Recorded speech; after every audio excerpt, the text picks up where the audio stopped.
10 फूट उंचीचे भव्य शिल्प साकारून वसंतदादा पाटील कॉलेजच्या विद्यार्थ्यांनी स्वातंत्र्यवीर सावरकरांच्या अतुलनीय धैर्याला दिली मानवंदना। भारताचा 78वा स्वातंत्र्य दिन नुकताच सर्वांनी मोठ्या आनंदाने, जल्लोषात तसंच विविध कार्यक्रमांनी साजरा केला।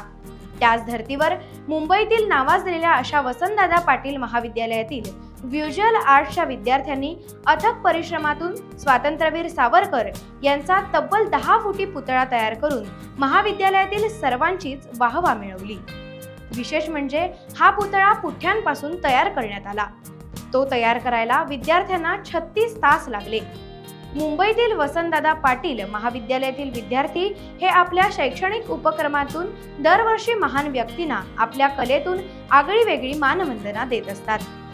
दरम्यान त्याच धर्तीवर यावर्षी 15 ऑगस्ट भारताच्या 78व्या स्वातंत्र्याचे औचित्य साधून या महाविद्यालयातील विद्यार्थी मित्रांनी पडीक असलेले पुठ्ठे वापरून सावरकर यांची तब्बल 10 फुटी प्रतिमा तयार करून सर्वच शिक्षक मान्यवर त्यांचे लक्ष वेधून चांगलीच वाहवा मिळवली। टाइम्स डिजिटलला लाईक करा, शेअर करा, सबस्क्राईब करा आणि बेल आयकॉन दाबायला विसरू नका। Times digital.